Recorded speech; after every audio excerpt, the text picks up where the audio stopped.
السلام علیکم ورحمۃ اللہ وبرکاتہ۔ آج کی شب میں قرآن عظیم کے 5.5 پارے مکمل ہو چکے۔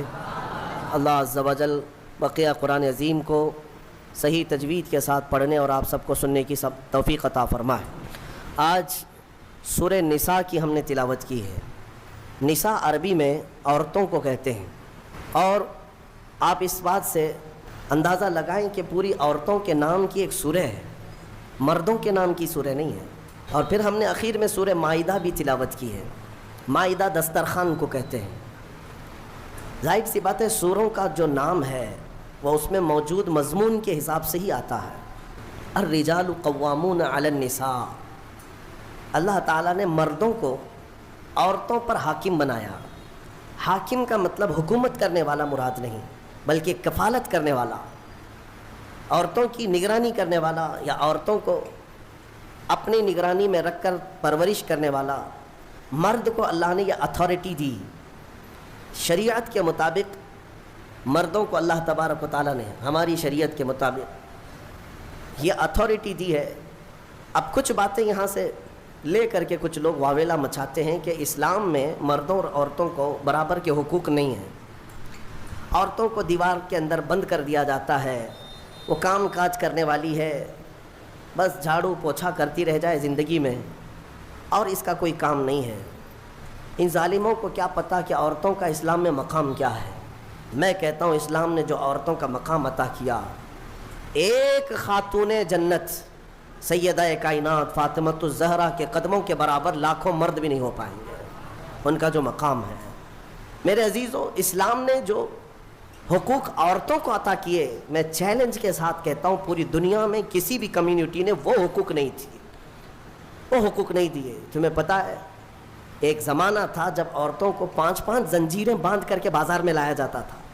یونان جیسی پوش حکومت، اس زمانے میں سپر پاور کہلائی جانے والی یونان کی حکومت، عورتوں کو وہ 5 زنجیریں باندھتے تھے، 2 ہاتھوں میں، ایک گلے میں، 2 پیروں میں، اور 5 زنجیریں باندھ کر کے کبھی بازار لانا ہوتا تو عورت کو ساتھ میں لاتے، اس طرح سے کھلے چھوڑ کر کے نہیں۔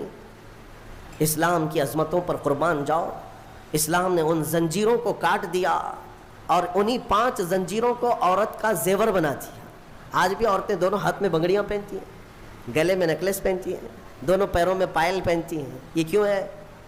بعض لوگوں نے فرمایا یہ پرانے ادھی چیزوں کی علامات ہیں، لیکن پہلے زنجیریں تھیں، اب یہ زیور بن گئے۔ یہ اسلام کی دین ہے، اسلام کا دین ہے، اسلام کا صدقہ ہے۔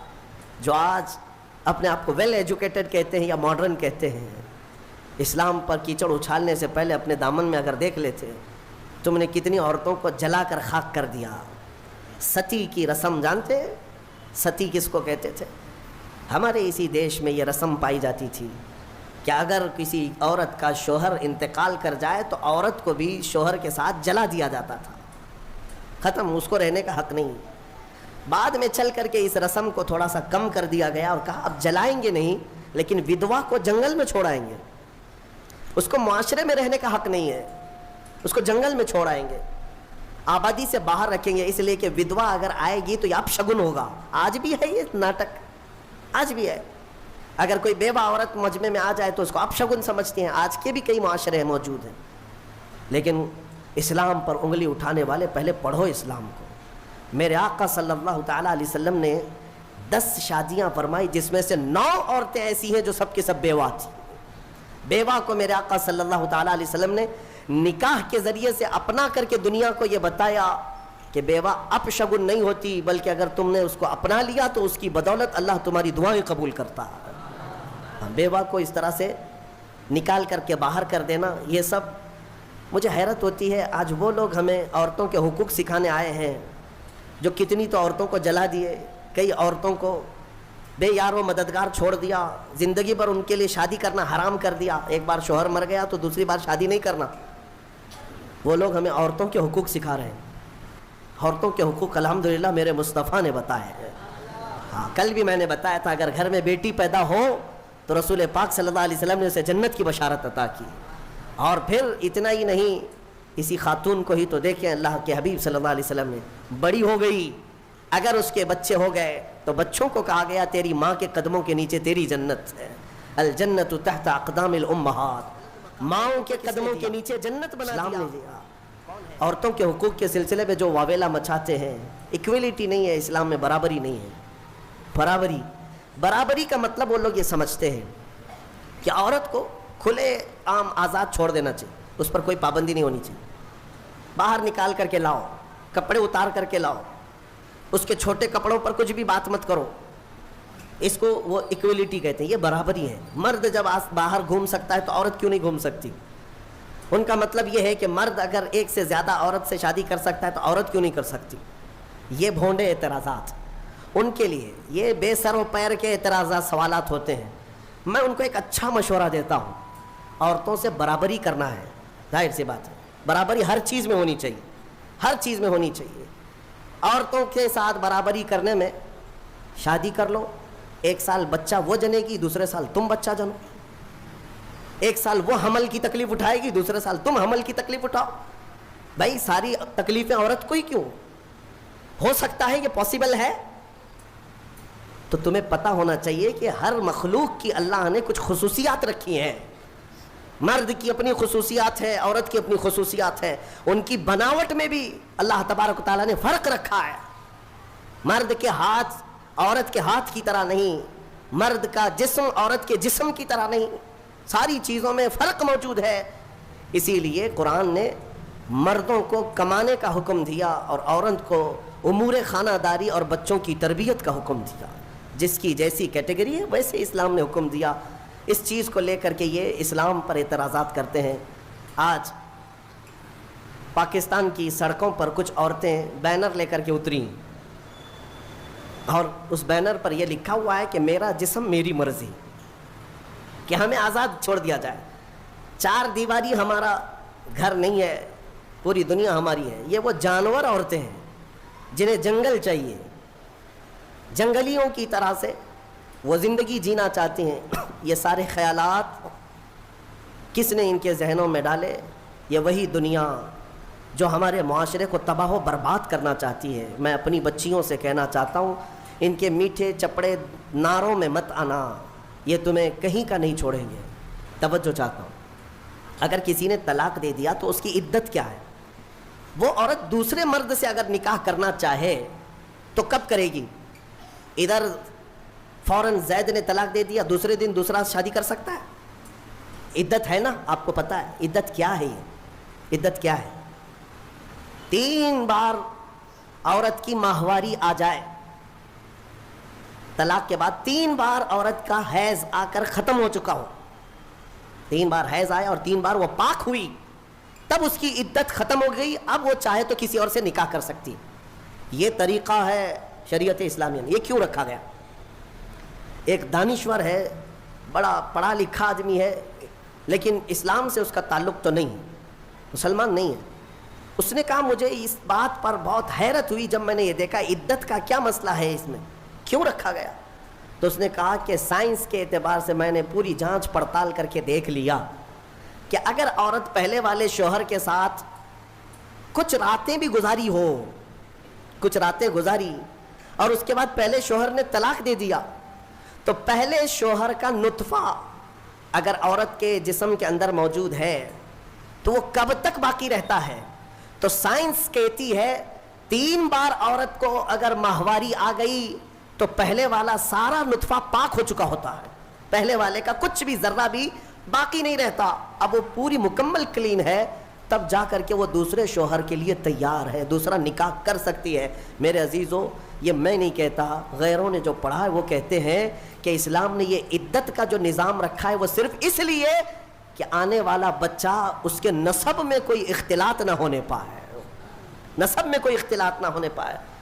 عورتوں کی بھی حفاظت اور بچوں کی بھی حفاظت۔ الحمدللہ مجھے فخر ہے اس بات پر کہ دین اسلام نے یہ پاکیزہ نظام رکھا ہے، پاکیزہ نظام۔ آپ کو پتہ ہے آج دنیا یہ سارا نظام درہم برہم کرنا چاہتی ہے۔ میں 2 سال قبل شاید یا 3 سال قبل کی بات ہے، شب قدر میں نے اس کو عرض کیا تھا، پورا نظام جو یہ معاشرتی جو نظام ہے، ازدواجی جو نظام ہے، اس کو مار ڈالا ہے یورپ کے کئی کلچرز نے۔ کیا کیا جانتے؟ مردوں کو خود اپنے ہاتھوں سے تسکین حاصل کرنے کے طریقے سکھا دیے کہ عورت کی ضرورت، اس کے لیے انہوں نے کھلونے بنائے، آلے بنائے، ساری چیزیں بنائی تاکہ شادی کا نظام ہی نہ رہے۔ عورتوں کو بھی اسی طرح سے تباہ و برباد کر دیا کہ عورتیں بھی اس نظام میں نہ آئیں، وہ اپنی جسمانی خواہش پوری کرنے کے لیے پلاسٹک کا بھی سہارا لے لیں، کسی بھی دوسری چیزوں کا سہارا لے لیں۔ میں نے جب یہ پڑھا کہ باہر کئی جگہ پر مارکیٹ میں باضابطہ سلیکون کی پوری عورتیں ملتی ہیں، پورا کا پورا مرد ملتا ہے، سلیکون ایک ربر ٹائپ کا، اس کا پورا خوبصورت مرد بھی بنایا جاتا ہے، خوبصورت عورت بھی بنائی جاتی ہے، تاکہ جسے اپنی جسمانی خواہش پوری کرنا ہو تو ان کھلونوں کے ساتھ پورا کر لے اور اپنے آپ کو تباہ و برباد کر لے۔ ہوگا کیا اس سے؟ یہ نظام ختم کرنا ہے ان کو کہ ازدواجی نظام ہی نہ رہے، نہ بچے ہوں، نہ صالح معاشرہ ہو، نظام ختم کریں۔ بہت لوگ اس میں تباہ و برباد ہو چکے، یہ سلیکون کی گڑیا اور گڈے بنائے گئے، ان کی زندگیوں میں داخل کیے گئے۔ یہ ہٹ گیا تو پھر ان لوگوں نے کئی ملکوں میں LGBT کمیونٹی کو متعارف کرایا۔ یہ کیا ہے؟ LGBT کمیونٹی ایک معاشرہ ہے، یہ پوری دنیا میں کام کر رہے ہیں، 50 لاکھ سے زیادہ کے ممبر ان کے ہندوستان میں، ہر کنٹری میں ان کو سہولیات دی جا رہی ہیں۔ یہ کون لوگ ہیں؟ یہ وہ لوگ ہیں کہ مرد مرد سے اور عورت عورت سے اپنی خواہشات پوری کریں۔ ہومو سیکسولیٹی، گےازم، لیزبین، ٹرانسجنڈر، یہ ایک پوری کمیونٹی بنی ہے کہ شادی کا نظام ہی نہ رہے، مرد مردوں سے اپنی خواہشات پوری کر لیں، عورت عورتوں سے اپنی خواہشات پوری کر لے۔ یہ قوم لوط کی بلا، جس کے متعلق قرآن نے کہا اس گناہ میں جو مبتلا ہیں وہ دردناک عذاب میں گرفتار ہوں گے۔ 3 جگہ ان کا ذکر آیا ہے۔ حضرت لوط علیہ السلام کی قوم اس گناہ میں مبتلا تھی۔ اللہ تعالیٰ نے فرمایا ان کی زمین کو اٹھا کر اللہ نے پلٹ دیا، لیکن اس سے پہلے کیا کیا؟ وَأَمْطَرْنَا عَلَيْهِمْ حِجَارَةً مِّن سِجِّيلٍ، نوکیلے پتھروں کی بارش کی گئی تھی ان پر، ان کے جیسی سروں پر وہ پتھر پڑتے تھے تو بھیجا نکل جاتا تھا، قوم لوط۔ اور اس کے بعد زمین کو اٹھا کر فَجَعَلْنَا عَالِيَهَا سَافِلَهَا، اللہ فرماتا ہے بلند کیا گیا اور پھر گرا دیا گیا۔ قوم لوط پر جو عذاب آیا اس کو قوم سدوم بھی کہتے ہیں۔ جارڈن میں کبھی آپ کو جانا ہو تو یہ وہی علاقہ ہے جہاں حضرت لوط علیہ السلام کا قیام تھا۔ میں نے خود سفر کیا، تقریباً 150 سے 200 کلومیٹر تک گاڑی چلتی رہے تو صرف اور صرف کالے کالے پتھر ہی ہیں، عجیب قسم کے پتھر ہیں، دیکھو تو ڈر لگے۔ آج بھی نہ کوئی آبادی ہے، نہ کوئی گھر ہے، نہ کوئی درخت ہے، کچھ نہیں، بہت دور تک صرف کالے کالے پتھر پڑے ہوئے ہیں۔ وہ کس زمانے کے پتھر اور کس پہ برسے ہوئے پتھر یہ تو میں یقین کے ساتھ نہیں کہتا، لیکن علاقہ وہی ہے جو قوم لوط پر عذاب آیا تھا۔ میرے عزیزوں، میرے کہنے کا خلاصہ یہ ہے کہ یہ دنیا اس اسلامی خصوصیات کو مار ڈالنا چاہتی ہے، ختم کرنا چاہتی ہے کہ صالح معاشرہ نہ رہے۔ ایک بات یاد رکھنا، بڑے بزرگوں نے لکھا ہے کہ جو حلال طریقے سے بچہ آتا ہے نا، وہ بزرگوں کا ادب بھی جانتا ہے، حلال و حرام کی تمیز بھی جانتا ہے، اس کی زبان بھی پاک ہوتی ہے اور اخلاق بھی اچھے ہوتے ہیں۔ اور جو حرام طریقے سے دنیا میں آیا ہے تو پھر اس کے اندر اس کے کیریکٹر بہت خراب بھی ہو جاتے ہیں، شیطانی چکر کا وہ ایک پورا کا پورا وہ نظر آتا ہے، پیکر نظر آتا ہے۔ بہرحال عورتوں کے متعلق مجھے بات یہ عرض کرنی تھی کہ اللہ تبارک و تعالیٰ نے ان کے پورے حقوق یہاں پر شریعت میں ہمیں عطا کیے ہیں۔ بعض لوگ ایک سوال یہ کرتے ہیں کہ جب وراثت بانٹتے ہیں تو مرد کو 2 حصے، عورت کو 1 حصہ کیوں؟ آپ نے سنا ہوگا نا، تو اس دنیا کو یہی بات شوشہ مل گیا، کہا کہ لڑکی کو آدھا کیوں، لڑکی کو آدھا کیوں، لڑکے کے برابر کیوں نہیں دیا جاتا؟ انہیں پتہ نہیں اسلام نے ان خواتین کو اور بھی کہاں کہاں حصے رکھے ہیں۔ یہ لڑکی کا باپ کی طرف سے ملنے والا آدھا حصہ ہے، یہ اپنے بھائی کے برابر نہیں، آدھا۔ لیکن جہاں یہ نکاح کر کے جاتی ہے اس کے شوہر سے بھی اس کو وراثت دی گئی ہے۔ عورت کو اس کے شوہر کے گھر سے بھی وراثت ہے، باپ کے گھر سے بھی وراثت ہے۔ یہ دنیا کہتی ہے کہ ہم نے عورتوں کے حقوق مارے ہیں، تم وراثت کے احکام پڑھے کہاں ہو؟ معلوم کہاں ہے؟ حقوق عطا کیے ہیں. بہرحال اللہ تبارک و تعالی ہمیں سمجھ عطا فرما ہے. یہ سورہ نساء کے متعلق جو باتیں تھیں وہ عرض کیا. ایک بات میں آپ کو بتا دوں، قرآن پاک نے فرمایا وَإِنْ خِفْتُمْ شِقَاقَ بَيْنِهِمَا. اکثر ایسا ہوتا ہے کہ شوہر بیوی میں جھگڑے ہوتے ہیں، اور ان جھگڑوں کا ذکر قرآن میں جب آیا ہے کہ اگر تمہیں خوف لگتا ہے کہ دونوں میں نہیں نبھ پائے گا، دونوں جم نہیں رہی ہے، شوہر کی اور بیوی کے ساتھ، بیوی کی شوہر کے ساتھ، کئی زندگیاں ایسی ہیں روز لڑائیاں، روز جھگڑے، یا پھر آگے نہیں چلنے جیسی صورت بنتی ہے، تو کیا کریں؟ اللہ فرماتا ہے فَبْعَثُوا حَكَمًا مِّنْ أَهْلِهِ وَحَكَمًا مِّنْ أَهْلِهَا. اللہ تعالیٰ نے فرمایا عورت کی طرف سے ایک سمجھ بوجھ رکھنے والا آدمی آئے اور مرد کی طرف سے بھی ایک سمجھ بوجھ رکھنے والا آدمی آئے. ان یریدا اصلاحا یوفق اللہ بینہما. اگر دونوں خاندانوں سے ایک ایک آدمی بیٹھ گیا اور ان دونوں کی نیت اصلاح کی ہے تو رب فرماتا ہے اللہ ان کے دلوں میں محبت پیدا کرے گا. ہاں یہاں تو لڑکی کی اماں پہلے سے بیٹھی ہوئے نہیں، طلاق ہی چاہیے میری بیٹی کو، واپس بھیجو گھر. اصلاح کی نیت کیا ہے؟ شوہر اور بیوی دونوں کو قرآن نے کہا ہن لباس لکم وانتم لباس لہن. عورتیں تمہارے لیے لباس ہے اور تم عورتوں کا لباس. لباس سمجھتے ہیں نا کیوں پہنا جاتا ہے؟ لباس بدن چھپانے کے لیے پہنتے ہیں، ٹھنڈی گرمی سے بچنے کے لیے پہنتے ہیں. تو تم عورتوں کا لباس ہو، اس کا مطلب یہ ہے کہ عورتوں کے عیبوں کو تم چھپاؤ گے اور تمہارے عیبوں کو عورتیں چھپائیں گے. ایک دوسرے کے عیب کو باہر نہیں نکالے. اور اسی طرح عورتوں کی تکلیف آئے تو تم سہارا بن کر کھڑے ہو جاؤ، اور مرد کی تکلیف آئے تو عورت سہارا بن کر کھڑی ہو جائے. ماں خدیجۃ الکبریٰ رضی اللہ تعالی عنہا کی زندگی کو دیکھیں. حضور پاک صلی اللہ تعالی علیہ وسلم سے جو وفا تھی، محبت تھی. اللہ حضور غار ہرا سے جب اترتے، دوپہر کا وقت ہو، غار ہرا 3000 فٹ اونچا پہاڑ ہے. حضرت خدیجہ اپنے گھر سے باہر آنگن میں کھڑی ہوتی تھی.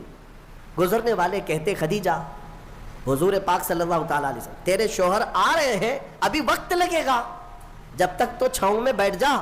حضرت خدیجہ کہتی ہے میرا دل گوارا نہیں کرتا میرے سرتاج دھوپ میں اتر رہے اور میں چھاؤں میں بیٹھی رہوں.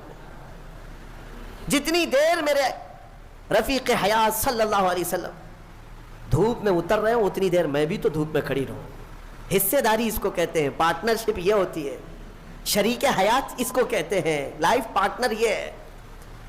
حضرت خدیجہ کا جب انتقال ہوا میرے آقا کو اتنا غم ہوا، اتنا غم. پورے سال کا نام رسول پاک نے عام الحزن رکھا. یہ غم کا سال ہے جس سال ام المومنین کا انتقال ہوا.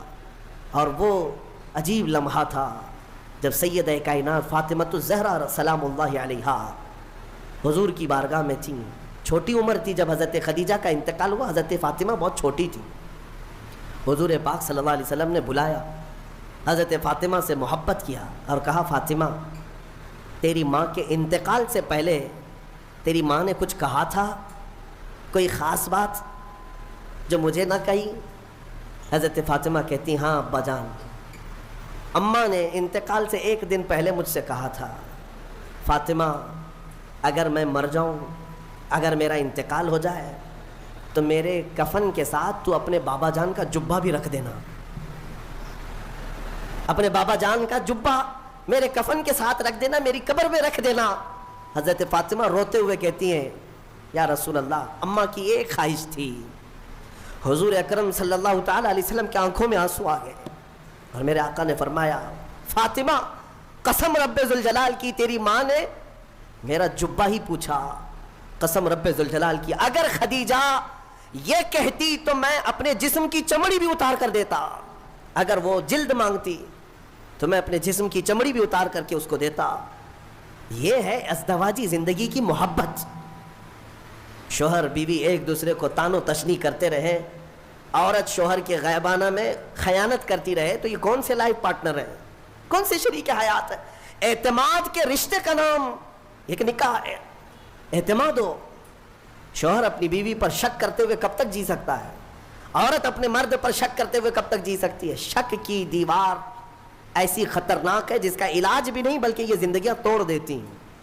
لیٹر لے کر کے 2 لوگ ہمارے پاس آئے تھے جس پر پورا مضمون تھا کھلا نامہ، کھلا چاہیے. شادی ہو کر 1 سال ہو گیا، کھلا نامہ. اور سب تیار ہے پڑتال کی کہ ایک سال کے اندر ایسا کیا دیکھ لیا کہ خلا کے لیے آ گئے ایک دوسرے کو. بس کچھ بھی نہیں ہے. عورت جب بھی کچن میں جاتی ہے تو اسے کچھ تکلیف ہوتی ہے, اور ہماری اماں کہتی ہے کہ اس پہ اثرات ہیں, جنات ہیں, اس پہ آسیب ہے, گھر میں کہاں اس کو رکھیں گے. تو میں نے یہی کی بات ہے, مجھے یاد ہے, اس نوجوان سے کہا کہ تمہاری اماں سے پوچھو اگر میں اس کے جنات نکال دوں تو کیا رکھو گے, یہ کھلا ختم کرو گے. کہا ٹھیک ہے, کہا میں 40 دن کا ٹائم لیتا ہوں, مجھے وقت دیا جائے, میں نکالتا ہوں. تو پھر مسئلہ صرف اتنا تھا, وہ جنات کیوں آتے تھے, آسیب کیوں آتے تھے. ہم نے علاج بھی کیا, جو دعا کا علاج ہے وہ اپنی جگہ پر, لیکن جب کسی سے محبت کے ساتھ حقیقی مسئلہ پوچھ لیا جائے تو بتا دیتے ہیں.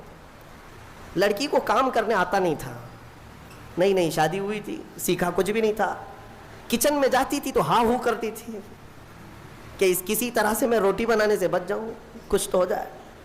لیکن اس کی اس حرکت کی وجہ سے سارے گھر میں لگا کہ جنات ہے, اس پہ آسیب ہے.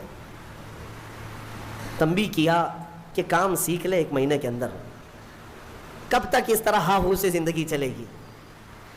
خلا سے بہتر ہے کہ زندگی محبت کے ساتھ گزرے. ہو سکتا ہے نصیحت کام آ گئی, 1 مہینے کے بعد دونوں واپس آئے اور اس خلا ناموں کو ہمارے سامنے پھاڑ دیا. کہا نہیں, دونوں میں اتفاق ہے, ہم رہ سکتے ہیں. آج تک الحمدللہ وہ جوڑا سلامت ہے. اصلاح کی اگر نیت ہو, قرآن کہتا ہے کہ دونوں میں اللہ محبت خود پیدا کرے گا. ازدواجی زندگی ایک چیلنج ہے مردوں کے لیے بھی. میں کہتا ہوں کبھی کبھار شادی کرنے کے بعد جو ہے مرد رکشہ بن جاتا ہے, ہاں 3 ٹائر والا رکشہ ہوتا ہے. رکشے میں 3 ہی ٹائر ہوتے ہیں, ایک طرف ماں ہوتی ہے, ایک طرف بیوی ہوتی ہے. رکشے والے کو معلوم ہونا چاہیے زور سے اگر گھمائے گا تو پلٹی ہوتی ہے, اس کو گھمانا نہیں چاہیے بہت تیزی سے. تیزی سے اگر رکشہ گھمایا تو یا تو ادھر پلٹی ہوگا یا ادھر پلٹی ہوگا. تو اتنی بات یاد رکھو, رکشہ چلانے والوں سے پوچھ لو کیسے گھمانا چاہیے, کیسے چلنا چاہیے. تو آپ بیلنس برقرار رکھو اپنی ماں اور بہنوں میں اور اپنی بیوی میں. آپ کو میں کیا بتاؤں, حضور پاک صلی اللہ تعالیٰ علیہ وسلم کی 10 بیویاں ہیں, میرے آقا نے ان کے درمیان کیسے عدل قائم رکھا. ازدواجی زندگی ایک چیلنج ہے, اور جس نے صبر کر لیا اس پر اجر بھی ہے, اس پر اجر ہے. حضور پاک صلی اللہ تعالیٰ علیہ وسلم کی حدیثوں کا ایک مفہوم یہ بھی ہے کہ عورت ٹیڑھی پسلی سے پیدا کی گئی, اسے تم پورا سیدھا کرنے کی کوشش نہ کرو ورنہ یہ ٹوٹ جائے گی. تم اسے فرشتہ دیکھنا چاہتے ہو, عورت کو ہر مرد یہ چاہتا ہے اتنی پاک ہونا چاہیے, اتنی پاک ہونا چاہیے, خود ناپاک رہے چلے گا. عورت بھی انسان ہے, اس کو اسی اعتبار سے رکھا جائے. وہ جس قدر تمہاری فرمان بردار ہے بہت ٹھیک ہے. اچھا, اور ایک حدیث میں آپ کو بتاؤں, دنیا میں اگر اللہ تبارک و تعالیٰ نے دنیاوی نعمتوں میں سب سے اچھی نعمت اگر کسی کو دیا تو وہ کیا ہے؟ بڑا گھر کسی کو ملا, نعمت ہے. دولت ملی, وہ بھی نعمت ہے. اولاد ملی, وہ بھی نعمت ہے. لیکن میرے آقا نے فرمایا اگر کسی کو نیک بیوی مل گئی تو اللہ کی سب سے بڑی نعمت ملی ہے. آدھی دنیا اس کو مل گئی, آدھی دنیا. اور اگر نیک نہیں ملی تو آدھی جہنم تو یہی ہو گئی ہے. ہاں, سارا کا سارا اس کا نظام ٹھپ ہو جاتا ہے. ایک حکیم صاحب کے بارے میں نے پڑھا تھا, وہ آپ کو بھی میں بتا دوں. اکثر گھروں میں جو جھگڑوں کی ابتدا ہوتی ہے یہ زبان کی, عورتوں کی زبان کینچی کی طرح چلتی رہتی ہے. وہ کچھ عورتیں یہ عہد کر کے بیٹھی ہیں کہ جواب تو دینا ہی ہے, جواب تو دینا ہی ہے, چھپ کیوں رہے. شوہر بولتا ہے تو کچھ تو جواب دینا ہے. شام میں آتا ہے تھکا ہارا, کچھ بھی 19-20 ہوا تو جھگڑے شروع ہوئے. دن بھر جو ٹریننگ ملی ہے اماں کے طرف سے, فون میں پورا سب ٹریننگ لے چکی ہے, شام میں جو ہے کیا کیا بولنا ہے وہ سب پتہ ہے. اسی لیے میں اپنی بچیوں سے کہتا ہوں اگر نکاح کے بعد سسرال میں جا چکی تو اسی کو اپنا گھر سمجھ لو. تمہارے شوہر کے ماں باپ تمہارے ماں باپ ہیں, تمہارے شوہر کی بہنیں اور بھائی تمہارے بھائی بہنیں ہیں. اس کے بعد ایک مٹھاس تو محسوس کرو گے. ایک حکیم صاحب کے بارے میں, شوہر بیوی بہت لڑ رہے تھے, جہنم بن گئی زندگی. اس نے آ کر کے کہا کہ جتنا پیسہ لگتا ہے لے لیجئے, میرا علاج کر دیجئے اس عورت کا. کام مہنگا ہے علاج, 40 دن کا کورس ہے, میں دوائی بناتا ہوں 40,000 اور پھر دونوں کو بھی دیتا ہوں, چلے گا. اگر دوسری نہیں, اس کی زبان سے تو بہتر ہے 40,000 خرچہ کر لوں. انہوں نے کہا ٹھیک ہے. میں دوا بناتا ہوں اور اس کے بعد اس کا طریقہ استعمال کا بھی بتاتا ہوں. دوسرے دن وہ پیسے بھی بھر دیا ایڈوانس. انہوں نے دوا بھی بنا کر رکھی, گولیاں تھیں جڑی بوٹیوں کی. کہا کہ 2 گولیاں روزانہ رات کو لینا ہے, شوہر بیوی کے تعلقات صحیح کرنے کے لیے, جھگڑے صحیح کرنے کے لیے. وہ نہیں کہہ رہا ہوں کہ میں معجون لینا ہے, یہ الگ ہے. جھگڑا نہ ہونے کے لیے بھی دوا دے رہے تھے حکیم صاحب. تو اس کا طریقہ یہ تھا کہ منہ میں گولی رکھ کر 1 گھنٹہ تک چوسنا ہے اور خاموش رہنا ہے جیسے گھر میں جائے. تو ان کو طریقہ دے دیا, 2 گولیاں یہ جیسی رات کو گھر جاتے ہیں منہ میں رکھے بیٹھے رہتے ہیں. خاتون آگ بگولا رہتی, اتنا لیٹ, سب کی فکر ہے ہماری ہی نہیں ہے. دوستوں کے ساتھ فلاں کے ساتھ اتنا ٹائم کیے, کہاں گئے؟ کچھ بھی جواب نہیں, گولی منہ میں ہے. جواب دیتا تو جواب کا جواب آتا, پھر جواب کا جواب ادھر سے ہوتا. اب مجبور تھا بیچارہ, گولی تھی. اس کو جتنا چلانا تھا چلائیے. کہا کہ ٹھیک ہے میں بھی دیکھ رہا ہوں مجھے اس طرح سے نگلیکٹ کر رہا ہوں, میں کوئی انسان نہیں ہوں, میرے سے بات بھی نہیں کر رہا ہو. 2 گھنٹے کے بعد تو وہ تو ویسی ہی شانت ہو چکی تھی, گولی بھی پگھل چکی تھی. لیکن جب شانت ہو گئے تو رات اچھے سے گزر گئی. دوسرے دن پھر رات کو آئے, پھر منہ میں گولی تھی. آج پھر وہ چلانے لگی. لیکن عورت کو شک ہونے لگا کہ اچانک یہ سدھر کیسے گیا. دونوں رات کو جھگڑا کرتے ہی تھے, لیکن کل سے دیکھ رہی ہوں جواب بھی نہیں دے رہا, کچھ بھی بول رہی ہوں جواب نہیں دے رہا. تو خاموش رہی, تھوڑا ہی آج چلائی. اس کے بعد اس کو ڈر لگنے لگا کہ کہیں طبیعت خراب ہو گئی ہو. تیسرے دن پھر گولی رکھ کر کے آئے. عورت نے آج چلایا تو اسے سیریس لگنے لگا کہ آج بھی جواب نہیں دے رہا, اس کا مطلب طبیعت خراب ہے. قریب آئی اور کہا ارے میرے سرتاج بتاؤ تو صحیح کیا تکلیف ہے آپ کو؟ 2 دن سے بالکل منہ چھپ کر کے بیٹھے ہو گھر میں, رونق ختم ہو گئی گھر کی, کچھ تو بولو. کہا نہ, گولی ہے منہ میں. کافی دیر تک 1 گھنٹہ 2 گھنٹہ. تو تیسرے دن جو ہے جب بات ہی نہیں کیا, خاموش, تو عورت کی طبیعت بے قرار ہو گئی سیدھے. دیکھیں میں آپ کو بتاتا ہوں یہ جھگڑے ہوتے ہیں لیکن محبت اندر رہتی ہے. مصلی بچھا کر کے اللہ کی بارگاہ میں دعا کرنے لگی کہ مولا میرے شوہر کو صحیح کرتے ہیں, اگر اس کی طبیعت خراب ہے تو شفا دے دے. وہ دعا کرتی رہی. میاں کو ہوا کچھ نہیں تھا, گولی تھی, اور سو گئے. چوتھے دن وہ پیر پکڑ کر بیٹھی. بتاؤ تو صحیح پیر دباؤں کہ سر دباؤں, کیا خدمت کروں, کیا کھانا پسند کرو گے, میٹھا لوگے, فلاں کیا بناؤں تمہارے لیے. شوہر کو لگا حکیم صاحب کی دوائی تو بہت کام کی ہے, بہت کام کی ہے. 3 دن کے اندر مزاج بدل دیا. گولی میں کھا رہا ہوں, اثر بھی بیگم کو ہو رہا. پھر اس کے بعد حکیم صاحب کے پاس پیسے پورے لے کر کے گئے. کہا کہ 3 دن میں ہی گولیاں بہت اثر دکھائی ہیں, 40 دن کے کورس میں پتہ نہیں اور کیا ہونا ہے, آپ پورے پیسے لے لیں, آپ کا بڑا احسان ہے. گھر شانت ہو گیا. میری بیوی میری محبت میں پاگل ہے, جو میری مرضی ہے وہ کرنے کو تیار ہے. حکیم صاحب سے پوچھا کون سے پہاڑ سے لے آئے ہو؟ حکیم صاحب نے کہا بیوقوف کچھ نہیں, میدے کے آٹے کی گولیاں ہیں, کچھ بھی نہیں ہے اس کے اندر. میدے کے آٹے کی گولیاں بنا کر, بات صرف مجھے اتنی علاج کرنا تھا کہ دونوں میں سے کسی ایک کا منہ چھپ ہو جائے, علاج ویسے ہی ہو جائے گا. ان حکیموں نے حکمت کے ذریعے سے جو علاج کیا, یہ لطیفہ نہیں ہے, یہ اکثر زندگیوں کی حقیقت ہے. میں تمہیں ہنسانے کے لیے کوئی لطیفہ نہیں بولنا چاہتا, بلکہ زندگیوں میں داخل ہو کر کے دیکھو کہ یہ ابتدا صرف جواب در جواب سے ہوتی ہے اور طلاق تک پہنچتی ہے. کتنوں کو جا کر ہم نے کورٹ میں دیکھا ہے, ایک طرف شوہر ایک طرف بیوی ہے, ایسے لوگوں کے سامنے سر جھکائے کھڑے ہیں انصاف کے لیے. یہ زندگیاں کیوں اس طرح سے ناکارہ ہو گئیں؟ اس کی وجہ یہی ہے کہ انا آ گئی, غرور ہے, تکبر ہے. قرآن کے اس فرمان پر عمل کرو. اللہ تعالیٰ نے فرمایا اگر اصلاح کا ارادہ ہے دونوں کا تو اللہ دونوں کے دلوں میں خود محبت پیدا فرمائے گا. یوفق اللہ بینہما, اللہ فرماتا اللہ ان دونوں کے دلوں میں محبت خود پیدا کرے گا. اللہ کریم جوڑوں کو سلامت رکھے. تفسیر جو اصل بات عرض کرنی تھی وہ رہ گئی, اتنی بات عرض کر دوں. مصطفیٰ کریم صلی اللہ تعالیٰ علیہ وسلم کے متعلق قرآن کی یہ آیت آئی ہے, فلا وربک لا یؤمنون حتی یحکموک فیما شجر بینہم. اے رسول قسم تمہارے رب کی, وہ شخص مومن ہو ہی نہیں سکتا جو اپنے جھگڑوں میں آپ کو فیصل نہ سمجھے. حضور کو اگر کوئی فیصل نہیں مانتا، حضور کو اگر کوئی حکم نہیں مانتا، تو قرآن کہہ رہا ہے وہ شخص مومن ہی نہیں ہے، مومن ہی نہیں ہے۔ کئی لوگوں کو ایسے ہم نے دیکھا ہے، کہتے ہیں ایسی ہم شریعت نہیں مانتے، ہاں ہم یہ حدیث قرآن نہیں مانتے، نعوذ باللہ یہ جملہ کفریہ ہے، کافر ہو گئے، اسلام سے نکل گئے کسی نے اگر ایسا کہا۔ بلکہ یہ کہو چاہے دنیا ادھر کی ادھر ہو جائے، ہم مانیں گے تو میرے رسول کا فیصلہ مانیں گے۔ ہم منافقین کے متعلق یہ کہا گیا ہے کہ وہ رسول کا فیصلہ نہیں مانتے، اپنی طبیعت کا مانتے ہیں۔ اللہ تعالیٰ انہیں ہدایت عطا فرمائے۔ آج ایک یادگار ہمارے لیے سال کا ایک دن ہے کہ 3 رمضان المبارک کو خاتون جنت سیدہ کائنات سیدہ فاطمۃ الزہرا سلام اللہ علیہا کا یوم وصال ہے۔ وہ دختر رسول، نور نظر رسول، مصطفیٰ کریم صلی اللہ تعالیٰ علیہ وسلم کے دربار کی وہ لاڈلی بیٹی، جن کے متعلق بزرگوں نے لکھا ہے کہ اگر کسی کو کبھی کوئی دعا قبول نہ ہوتی نظر آئے تو سیدہ فاطمۃ الزہرا کا وسیلہ لے کر دعا کرے، مولا دعا قبول کرے گا۔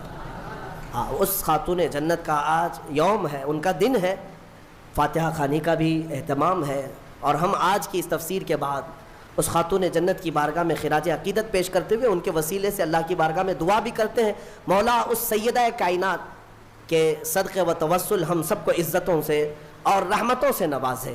اور کتنی اہم بات ہے، کتنی فضیلت کی بات ہے کہ آج ہم نے سورہ نساء تلاوت کی ہے، سورہ نساء عورتوں کے نام سے، اور سیدہ فاطمہ کو سیدۃ نساء العالمین کہا میرے آقا نے، کہ ساری دنیا کی عورتوں کی سردار کا نام فاطمہ ہے۔ صرف دنیا ہی نہیں، جنتی خواتین کی سردار کا بھی۔ ایک روایت میں یہ ملتا ہے قیامت کے دن ایک فرشتہ اعلان کرے گا، یا اہل محشر غضوا ابصارکم فإن فاطمہ بنت محمد تمر الی الجنہ۔ فرشتے کی طرف سے اعلان آئے گا، اے محشر میں کھڑے ہوئے لوگوں اپنی آنکھیں نیچی کر لو، اس لیے کہ محمد الرسول اللہ صلی اللہ علیہ وسلم کی بیٹی سیدہ فاطمہ جنت کی طرف جا رہی ہے۔ جب وہ جنت کی طرف جا رہی ہوں گی 70,000 عورتوں کے جھرمٹ میں، 70,000 خواتین کے جھرمٹ میں، اس وقت بھی یہ اعلان ہوگا کہ اپنی آنکھیں نیچی کر لو۔ تو آپ اندازہ کریں ان کا مقام و مرتبہ کیا ہے۔ قیامت کے دن ان کا مقام اعلان کے ساتھ بتایا جائے گا۔ مولا کریم کہنے سننے سے زیادہ عمل کی توفیق عطا فرمائے، اور ہماری عورتوں کو